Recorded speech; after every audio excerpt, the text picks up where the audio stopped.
Okay, let's start. Number 1. आइए number 1 से शुरू करेंगे। गलातियों उसका 4 अध्याय उसके 4 और 5 आयत।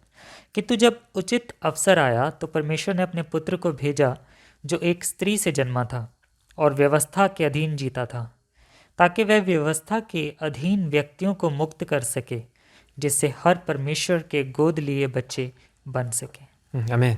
आमीन। So today says God sent His Son. आज ये बाइबल कहती है कि परमेश्वर ने अपने पुत्र को भेजा That Son went through the woman, और वो उस स्त्री से आया था and we are saved by His work. और उसी के ज़रिए हम बचाए गए। But I want to today focus on one very important word in here. मैं चाहता हूँ कि आप सब एक बहुत ही ज़रूरी महत्वपूर्ण वर्ष पर ध्यान दें। यहाँ पर जो है There's one very important word is commandment. और यहाँ पर जो सबसे ज़रूरी शब्द का इस्तेमाल किया गया है वो है व्यवस्था। So the Bible verse says we are under the commandment, and the people who saved is under the commandment only. और यहाँ पर बाइबल कहती है कि हम सब व्यवस्था के अधीन हैं और जितने लोग बचाए जा रहे हैं वो भी व्यवस्था के अधीन हैं। Now, what does mean the commandment? और व्यवस्था का मतलब क्या है, Let's go to see it. आइए देखते हैं आगे चलकर। From now, we will go through one person's life. और अभी हम एक व्यक्ति की ज़िंदगी के बारे में देखेंगे The person's name is Abram. और उस व्यक्ति का नाम है Abram. For 75 years old, he married man, but he didn't have any son. Abraham का उम्र 75 साल की हो चुकी थी, उसकी शादी हो चुकी थी, लेकिन उसका कोई पुत्र नहीं था। So at that moment, he was really struggled to have babies, but there was nothing work. और उस समय वो बहुत ही दिक्कतों का सामना कर रहा था और बहुत ही संघर्ष कर रहा था क्योंकि उसका कोई बेटा नहीं था। So I'm sure he prayed for that a lot. और मुझे पता है कि उसने इसके लिए बहुत दुआ की होगी। And one day he got answer from God. और एक दिन उसे उत्तर मिल गया परमेश्वर की तरफ से। Okay, let's go to number 2. आइए नंबर 2 पढ़ेंगे। उत्पत्ति की किताब उसका 12 अध्याय 12 अध्याय उसका 1 से 3 आयत। यहोवा ने अब्राम से कहा, अपने देश और अपने लोगों को छोड़ दो, अपने पिता के परिवार को छोड़ दो और उस देश जाओ जिसे मैं तुम्हें दिखाऊंगा। मैं तुम्हें आशीर्वाद दूंगा, मैं तुझसे एक महान राष्ट्र बनाऊंगा, मैं तुम्हारे नाम को प्रसिद्ध करूंगा, लोग तुम्हारे नाम का प्रयोग दूसरों के कल्याण के लिए करेंगे। मैं उन लोगों को आशीर्वाद दूंगा जो तुम्हारा भला करेंगे, किंतु उनको दंड दूंगा जो तुम्हारा बुरा करेंगे। पृथ्वी के सारे मनुष्यों को आशीर्वाद देने के लिए मैं तुम्हारा उपयोग करूंगा। Amen. So he says God blessed upon him. और ये कहते हैं कि परमेश्वर ने उसे आशीर्वाद दिया। And God says, I will bless upon you and your people, and your name will be great. और परमेश्वर ने उससे कहा कि मैं तुम्हें बरकत दूंगा, तुम्हारे लोगों को बरकत दूंगा और तुम्हारा नाम बहुत ही प्रसिद्ध करूंगा। But more than anything, Abraham was so glad about this blessing because God says, I will make you the great nation. और सबसे ज़्यादा खुशी अब्राहम को इस बात से हुई क्योंकि परमेश्वर ने उसे कहा था कि मैं तुम्हें एक महान राष्ट्र बनाऊंगा। It didn't mean about, I will make you a king. उसका कहने का, परमेश्वर के कहने का ये मतलब नहीं था कि मैं तुम्हें राजा बनाऊंगा। It says, I will give you lots of kids. और इसका मतलब था कि मैं तुम्हें बहुत सारे बच्चे दूंगा। How much it will be a good news the one to whom was 75 years old and had tried a lot of time for having babies failed. और ये एक खुशखबरी कितनी बड़ी होगी उस व्यक्ति के लिए जिसकी उम्र 75 साल की हो गई है और उसको कोई बच्चा नहीं है अभी तक। But finally God answered to him, I will give you baby. लेकिन परमेश्वर ने उसे उत्तर दिया और कहा कि मैं तुम्हें बच्चा दूंगा। Okay, and then Abraham was waiting after this promise. और इस जो ये किया गया था, वादा किया गया था, अब्राहम उसके बाद इसका पूरा होने का इंतज़ार करने लगा। But for 10 years he have waited, but there was no kids between him and his wife Sarah. और 10 साल उसने इंतज़ार किया। 10 साल के बाद भी अब्राहम और उसकी पत्नी जो सारा थी उनको कोई बच्चा नहीं हुआ। Okay, Let's see what happened after this promise 10 years. और इस वायदे किए जाने के 10 साल बाद क्या हुआ, आइए देखते हैं। उत्पत्ति की किताब 15 अध्याय 1 से 3 आयत तक। इन बातों के हो जाने के बाद यहोवा का आदेश अब्राम को एक दर्शन में आया। परमेश्वर ने कहा, अब्राम डरो नहीं, मैं तुम्हारी रक्षा करूंगा और मैं तुम्हें एक बड़ा पुरस्कार दूंगा। किंतु अब्राम ने कहा, हे यहोवा, ऐसा कुछ भी नहीं है जिसे तू मुझे देगा और वह मुझे प्रसन्न करेगा। क्यों? क्योंकि मेरे पुत्र नहीं हैं। इसलिए मेरा दास दमिश्क का नियोवासी एलीएजर मेरे मरने के बाद मेरा सब कुछ पाएगा। अब्राहम ने कहा, तू ही देख, तूने मुझे कोई पुत्र नहीं दिया है, इसलिए मेरे घर में पैदा एक दास मेरी सभी चीज़ें पाएगा। आमीन। Amen. So Abraham, I think he was so disappointed. Abraham यहाँ पर बहुत ही निराश था। He had waited for 10 years, and then he held for the 10 years God's promise about giving a son to him. 10 साल अब्राहम ने इंतज़ार किया था और इस बात का बहुत ही बेसब्री से इंतज़ार कर रहा था कि कब उसके पुत्र होगा।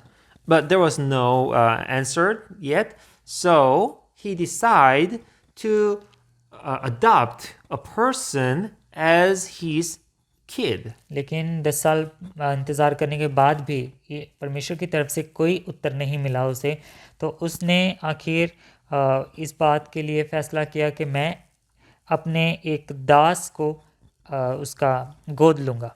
His name was Eliezer. और उसका नाम था Eliezer. And Eliezer and Abraham had no connection in biological.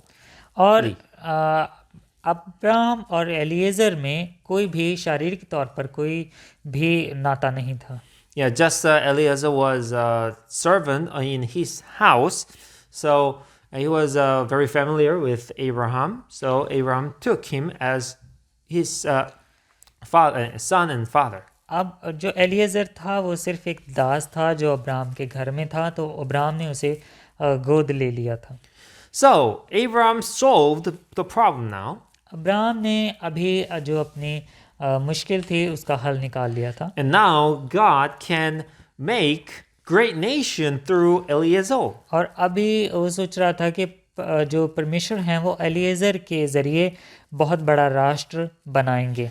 God can bless upon Abraham and Eliezer too, because Eliezer became the son of Abraham. और अब्राहम और एलीएजर को जो परमेश्वर थे वो ब्लेस करेंगे, ऐसा वो सोच रहा था, क्योंकि अब्राहम ने एलीएजर को अपना पुत्र के रूप में स्वीकार कर लिया था। But God says, number 4, can you read it? लेकिन नंबर 4 में कुछ परमेश्वर कह रहे हैं, आइए देखते हैं। उत्पत्ति की किताब उसका 15 अध्याय 4 और 5 आयत। तब यहोवा ने अब्राहम से बातें की। परमेश्वर ने कहा, तुम्हारी चीज़ों को तुम्हारा ये दास नहीं पाएगा, तुमको एक पुत्र होगा और तुम्हारा पुत्र ही तुम्हारी चीज़ें पाएगा। तब परमेश्वर अब्राहम को बाहर ले गए। परमेश्वर ने कहा, आकाश को देखो, अनेक तारों को देखो, ये इतने हैं कि तुम गिन नहीं सकते। भविष्य में तुम्हारा कुटुंब ऐसा ही होगा। आमीन। Amen. And God says, no. परमेश्वर ने कहा, नहीं। Abraham, you made a son, Eliezer, but that's not my rule. और परमेश्वर ने अब्राहम से कहा कि अब्राहम, तुमने एलीएजर को अपने पुत्र के रूप में स्वीकार भले ही कर लिया है, लेकिन ये मेरा नियम नहीं है। I will make a great nation through your biological son. अब मैं एक महान राष्ट्र बनाऊंगा जो उस पुत्र के जरिए जो तुम्हारे शरीर में से निकलेगा।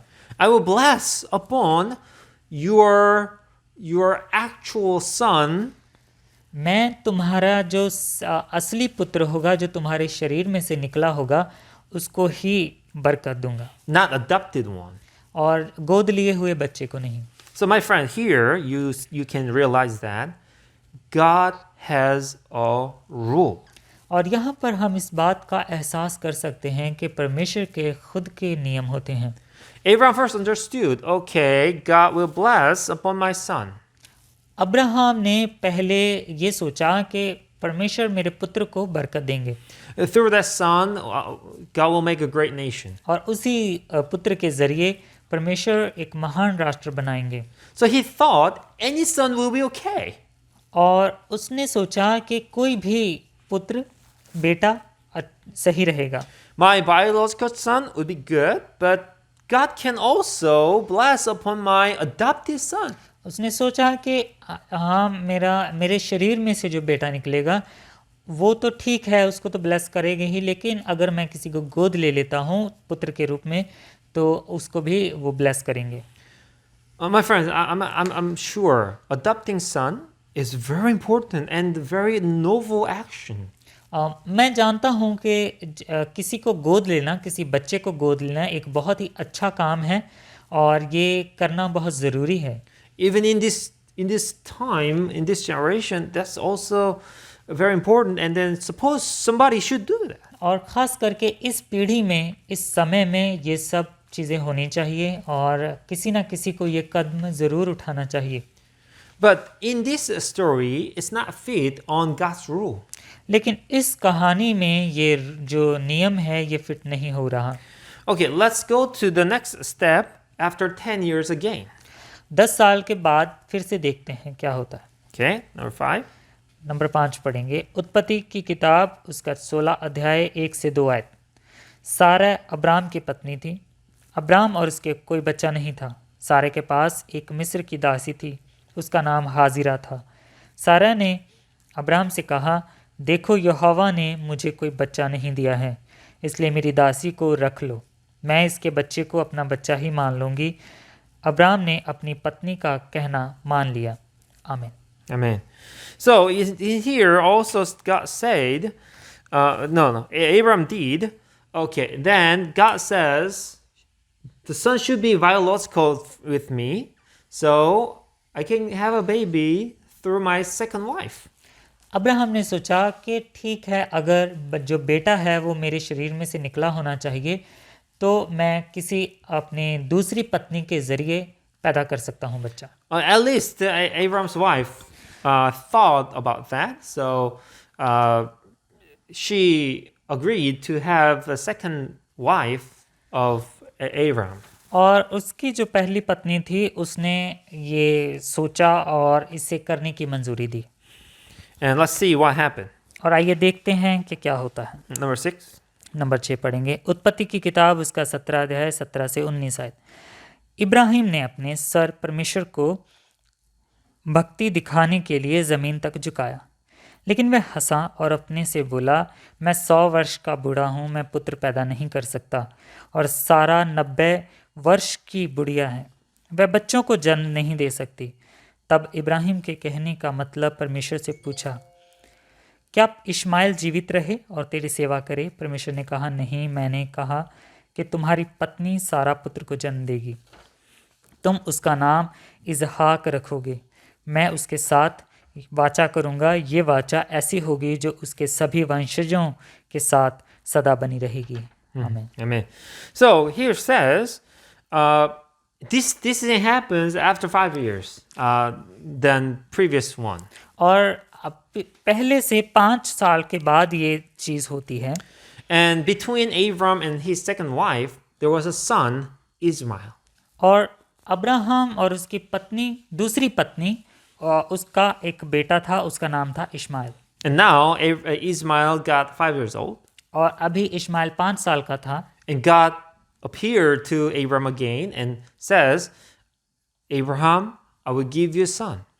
और अब्राहम के सामने परमेश्वर फिर आते हैं, बात करते हैं और कहते हैं कि मैं तुम्हें एक बेटा दूंगा। But Abram says, God, what are you talking about? I have a son already through my second wife, Ishmael. Abraham हैरान होकर बोलता है कि परमेश्वर, मेरे पास तो पहले से ही एक बेटा है जो मुझे मेरी दूसरी पत्नी के जरिए मिला है। Don't talk about the son anymore because I have a son already. तो आप अभी बच्चे के बारे में और बात ना करें क्योंकि मेरा पहले से ही एक और बेटा है। Just bless upon my son, which you promised 25 years ago. और Before. आप उससे ही बरकत दें जो आपने वायदा किया था मेरे से 5 साल पहले। So, but God says, what God should say to him? तो अभी परमेश्वर जो है उसे उन्हें क्या कहना चाहिए अब्राहम से? At first time, Abraham thought any son would be okay.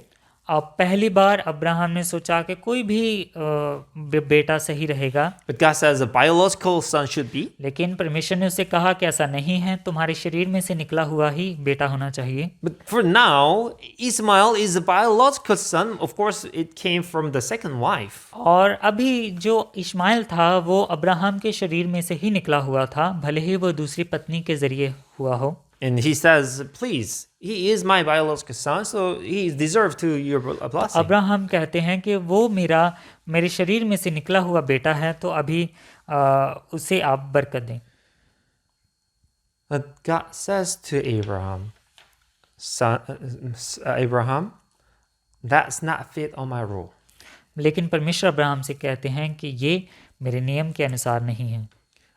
My rule is the blessing to bless upon the son comes from your first wife. उन्होंने कहा था कि मेरा वचन है कि मैं उस बेटे को बरकत दूंगा जो तुम्हारी पहली पत्नी के जरिए पैदा होगा। Yeah, that first son's name should be Isaac, as God said. और वो कहते हैं कि उस बेटे का नाम होगा इसहाक। And now we know Jesus came from Abraham and through Isaac and down through many ages, many generations, and finally he born at 80, 0. 80 800 80 0. Okay. तो अभी जो हमें जब पता चल रहा है कि जो प्रभु यीशु हैं वो अब्राहम और इसहाक के आगे की जो पीढ़ियां हैं उनके ज़रिए ही वो AD 0 में पैदा हुए हैं आकर। So my friends, the things I want to tell you about, God has rules. यहाँ मैं आपसे कहना चाहता हूँ कि परमेश्वर के खुद के कुछ नियम होते हैं। Through these rules, He bless. इन्हीं नियमों के ज़रिए वो परमेश्वर लोगों को ब्लेस करते हैं।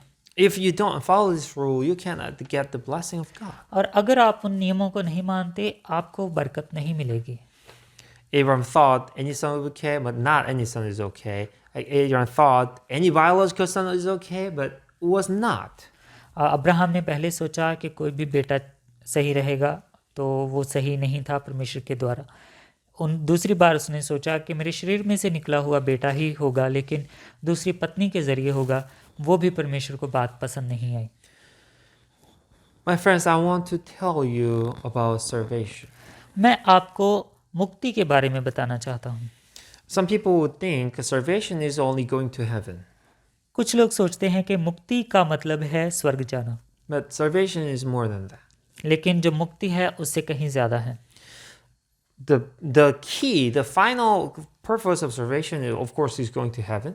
जो आखिरी जो पर्पस है इस मुक्ति का, वो हाँ ज़रूर है कि वो स्वर्ग जाना है। But the meaning of salvation can be extended getting out in your trouble today. और इस आपकी जो आज की ज़िंदगी में मुश्किलें हैं उससे बाहर निकलना भी मुक्ति का एक पर्पस होता है। If you have any trouble or sickness in your life, in getting out from there, it's also we can call salvation. और आपकी ज़िंदगी में कुछ बीमारियां हैं, दुख है आपकी ज़िंदगी में, उनसे बाहर निकलना भी मुक्ति होता है। If you have no job and if you are struggle with tons of debt, then getting out from there or having a job again is also kind of salvation to you. अगर आपके पास नौकरी नहीं है और आपके sir पर बहुत सारा कर्जा हो गया है, उससे कर्जे से मुक्ति पाना भी मुक्ति ही है। If you feel loneliness and you struggle with your like a life challenge and help you to win and going through the homesickness is also salvation. और आप जैसे बहुत सारी मुश्किलें हैं, आपको घर की याद आ रही है या फिर और सारी दिक्कतें, किसी से भी बाहर निकल आना मुक्ति है। So in that meaning, you need salvation today. और इस मतलब के अनुसार आपको आज मुक्ति की ज़रूरत है। I would like to introduce one story. Somebody got salvation. यहाँ पर एक कहानी बताना चाहता हूँ जिन्हें मुक्ति मिली है। Seems like there was a one sick person. एक बीमार आदमी था He got healed. और वो वहाँ पर चंगाई पाता है, And then this guy is talking about that sick man, और ये उस बीमार व्यक्ति के बारे में बात कर रहा है about his salvation. और अपने अपने मुक्ति के बारे में। Okay. आइए पढ़ते हैं 7 नंबर। प्रेरितों के काम 4 अध्याय 9, 10 और 12 आयत। यदि आज हमसे एक लंगड़े व्यक्ति के साथ की गई भलाई के बारे में ये पूछताछ की जा रही है कि वह अच्छा कैसे हो गया, तो तुम सबको और इस्राएल के लोगों को ये पता हो जाना चाहिए कि ये काम नासरी यीशु मसीह के नाम से हुआ है, जिसे तुमने क्रूस पर चढ़ा दिया और जिसे परमेश्वर के ने मरे हुओं में से पुनर्जीवित कर दिया है। उसी के द्वारा पूरी तरह से ठीक हुआ ये व्यक्ति तुम्हारे सामने खड़ा है। किसी भी दूसरे में उद्धार निहित नहीं है, क्योंकि इस आकाश के नीचे लोगों को कोई दूसरा ऐसा नाम नहीं दिया गया है जिसके द्वारा हमारा उद्धार हो पाए। Amen. So he says there was a sick man, but he was like actually like a how can I say, lame. यहाँ पर एक बीमार व्यक्ति के बारे में बात हो रही है और वो व्यक्ति लंगड़ा था। Right. Yeah. Yeah. Anyway, I will cut this. So he couldn't walk. वो चल नहीं सकता था Yeah, this poor man cannot walk. और वो मतलब चल नहीं पा रहा था। So he asked some Peter and John, which is Jesus' disciple, asked some help. और उसने यीशु के जो शिष्य थे उनसे मदद की मांग की, जो थे पतरस और यूहन्ना। So Peter says, I have nothing to give you anything, but I can give you something. The name of Jesus, you can walk. पतरस उस लंगड़े व्यक्ति से कहता है कि मेरे पास तुम्हें देने के लिए कुछ नहीं है, मेरे पास देने के लिए सिर्फ यीशु का नाम है जो मैं तुम्हें अभी दे सकता हूँ। Then amazingly that lame could walk. और उसी समय जब पतरस ने ये बात कही, वो लंगड़ा व्यक्ति उठकर चलने लगा। And after that happens, lots of people ask a question, how did it happen? और जब वहाँ पर इर्द गिर्द खड़े लोगों ने ये सब देखा तो वो पूछने लगे कि ये कैसे हुआ। Then Peter answered with these words. और उस समय पतरस ने इन शब्दों के जरिए जवाब दिया। He says, this man have saved, he got salvation. और उसने कहा कि इस व्यक्ति ने आज उद्धार पा लिया है। Because he couldn't walk, but now he walks, then he got salvation. क्योंकि वो चल नहीं सकता था लेकिन अभी वो चल पा रहा है, इसका मतलब कि उसे उद्धार मिल गया है। His greatest problem in life has solved. और उसकी ज़िंदगी की सबसे बड़ी समस्या अभी का हल निकल चुका है। And then Peter says, it was possible because there was a name. और पतरस कहता है कि ये इसलिए संभव हो पाया है क्योंकि एक नाम है। My friends, lots of people think from here any name will be okay. और बहुत सारे लोग सोचते हैं कि यहाँ पर कोई भी नाम चलेगा।